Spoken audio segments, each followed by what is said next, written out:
তোমালোকে সেই সকল শ্বহীদৰ মাতৃৰ কানুন শুনা নাইতো 1 ঘণ্টাত গুলিয়াই 5 গৰাকী ফুলকমলীয়া শিশুক হত্যা কৰিছা আৰু বাৰে বাৰে কৈ থকা টায়াৰৰ জুইৰ অশান্তিৰ কথা কৈ থকা লজ্জা নোপোৱা তুমি মানুহ নহয় তোমাৰ গাত মানৱীয়তা নাই মুখ্যমন্ত্ৰী সৰ্বানন্দ সোণোৱাল তুমি যদি মানুহ হোৱা তোমাৰ গাত যদি তিল মানৱীয়তা আছে বন্ধ কৰা এইবোৰ কথা দেওবাৰে বিজেপিৰ শান্তি সমদলত শুৱালকুছিত আছুলৈ প্ৰশ্ন মুখ্যমন্ত্ৰী মৰিগাঁৱত উত্তৰ দিলে আছুৱে উত্তৰ মানে আছুৰ সাধাৰণ সম্পাদক লুৰিণজ্যোতি গগৈৰ বজ্ৰ গৰ্জন উত্তৰ দিব লাগিব জালুকবাৰীত কোৱাত সভাৰ প্ৰতিটো কথাৰ উত্তৰ আজি মই দিম আৰু সেইকাৰণে আহিছো প্ৰতিটো শব্দ বাক্যৰ উত্তৰ আছে CAA বিৰোধী আন্দোলনত বিজেপিৰ নেতা মন্ত্ৰী বিধায়ক আৰু সাংসদসকলে বলি হোৱা ৰাইজৰ ৰোষৰ প্ৰসংগ টানিছিল মুখ্যমন্ত্ৰী সৰ্বানন্দ সোণোৱালে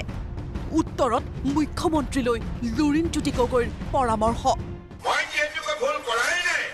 মোৰ সতীৰ্থসকলে ভুল যিহেতুকে কৰাই নাই তেনে অৱস্থাত ইমান কঠোৰ স্থিতি আমাৰ বিৰুদ্ধে গ্ৰহণ কৰা হ'ল কিয় তুমি যদি মানুহ হয় তুমি যদি শয়তান নহয় দম আছে যদি সাহস আছে যদি নিদ্ৰালৈ যোৱাৰ আগত এবাৰ মনত পেলাই চাবা সেই বুকু ফুধা কৰা মাতৃসকলৰ তেওঁলোকৰ আৰ্তনাদ আৰু তেওঁলোকৰ চকুলো আৰু তাৰ পাছত তুমি ৰাস্তাই ৰাস্তাই টায়াৰ জ্বলোৱাৰ কথা ক'বলৈ সাহস কৰিবা এই কথাই মই প্ৰত্যাহ্বান জনাইছো শুৱালকুছিৰ সভাত মুখ্যমন্ত্ৰীৰ প্ৰশ্ন আমি কি ভুল কৰিছো মৰিগাঁৱত আছুৱে আঙুলিয়ালে সোণোৱাল চৰকাৰৰ ভুল আমাৰ লুকুৱাবলৈ একোৱেই নাই কিন্তু হঠাৎ এনে কি আমি ভুল কৰিলো এনে কি অপৰাধ কৰিলো এটা ভুলৰ কথাই কৈছো এটা বেছিৰ কথা নকওঁ ছাত্ৰ সন্থাৰ সভাপতি আছিল 8 বছৰ সেই 8 বছৰৰ সময়ত নিজৰ কান্ধত এটা মোনা লৈ ফুৰিছিল মোনাটোত আছিল শ্বহীদসকলৰ ৰক্তেৰে ৰঞ্জিত কৰা ইতিহাসৰ মাজেৰে নিগৰি অহা অসম চুক্তি নামৰ এখন দলিল যিখনক কৈছিল তোমাৰ কাৰণে আছিল গীতা কুৰাণ আৰু বাইবেল আৰু যেতিয়া সেই মুখ্যমন্ত্ৰী নামৰ আসনখনৰ লালসাত যেতিয়া পৰিলা হঠাৎ গীতা কুৰাণ বাইবেলত থকা যিবোৰ বেদ বাক্য যিবোৰ আছে সেইবোৰ হঠাৎ পাহৰি গলা আছু নেতা লুৰিণজ্যোতি গগৈৰ উদাত্ত কণ্ঠ বিদেশী ধৰ্মৰ নামত বিভাজনেই ভুল আজি ক'ব খুজিছো এটাই ভুল তুমি এতিয়া ক'ব খুজিছা 2014 চনৰ 31 ডিচেম্বৰলৈকে হিন্দু বিদেশীৰ বুজা ল'ব খুজিছা ঠিক তাকো ছাত্ৰ সন্থাৰ মঞ্চত তুমি কৈছিলা যে হিন্দু মুছলমান কোনো বিদেশীৰ ভাগ ভাগ নাই বিদেশী এই কথা নিশ্চিত সৰ্বানন্দ সোণোৱাল হ'ব অসমৰ ইতিহাসত সৰ্বকালৰ সৰ্বশ্ৰেষ্ঠ মিছলীয়া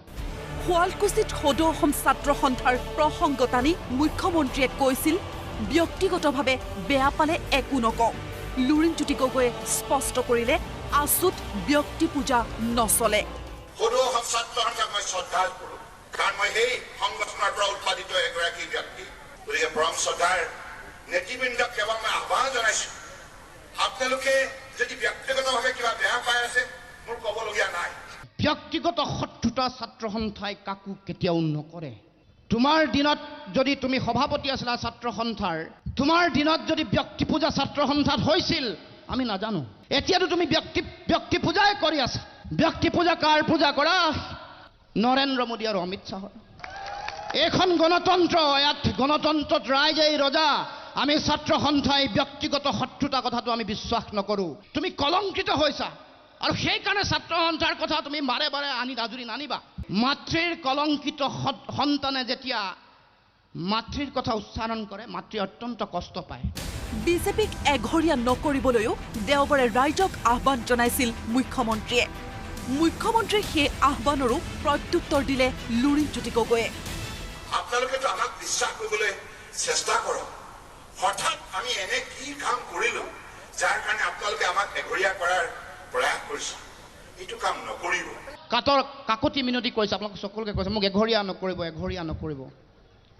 আৰে ইতিমধ্যেতো ৰাইজে হৃদয়ৰ পৰা তাক এঘৰীয়া কৰিলেই ৰাইজৰ হৃদয় আৰু অন্তৰাত্মাত তেওঁ এঘৰীয়া হ'লে, সামাজিকভাৱে তেওঁ এঘৰীয়া হ'লে। এতিয়া সময় সমাগত ৰাজনৈতিকভাৱে নিশ্চিহ্ন কৰাৰ তেওঁলোকক। সেয়াই হ'ল ৰাইজৰ আগন্তুক দিনত ৰাইজৰ প্ৰতি আমাৰ আহ্বান। ৰাইজে ৰাজনৈতিকভাৱে এইসকল ব্যক্তিক এঘৰীয়া কৰিব লাগে। মুখ্যমন্ত্ৰীৰ সৈতে আছু নেতৃত্বৰ ভাৰত বাংলাদেশ সীমা পৰিদৰ্শন প্ৰসংগতো মুখ্যমন্ত্ৰীৰ প্ৰশ্নৰ উত্তৰ দিলে আছুৱে। অসম ছাত্ৰ সন্থাৰ বিষয়ববীয়া সৈতে ভাৰত বাংলা সীমান্ত ভ্ৰমণ কৰি এনিশা কটাই সেই অঞ্চলৰ সমস্যা বুজ লোৱাটো কি অপৰাধ নেকি? হেৰৌ মুখ্যমন্ত্ৰী সৰ্বানন্দ সোণোৱাল, আমি প্ৰমোদ ভ্ৰমণ কৰিবলৈ যোৱা নাছিলোঁ। ভাৰত বাংলাদেশ সীমান্ত আমাক লৈ যোৱাৰ কাৰণে জানি থবা, আমি প্ৰমোদ ভ্ৰমণ কৰিবলৈ যোৱা নাছিলোঁ। ভাৰত বাংলাদেশ সীমান্ত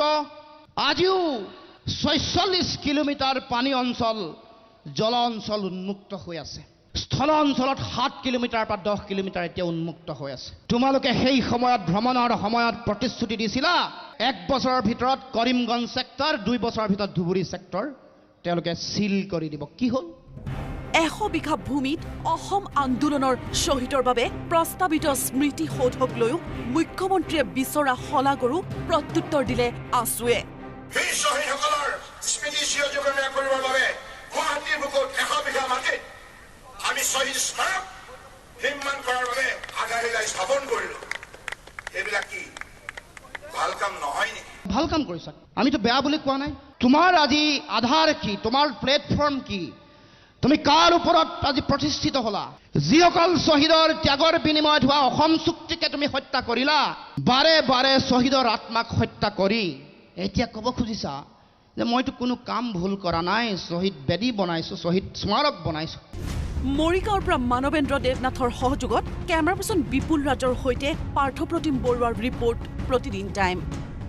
সকলোকে আপোন কৰি ৰাখে নিজৰ প্ৰতিটো স্পন্দনত। যেতিয়া ঘৰ সজা হয় হেল্ডি চিমেণ্টেৰে, অমৃত চিমেণ্ট, শুনক নিজৰ ঘৰৰ স্পন্দন।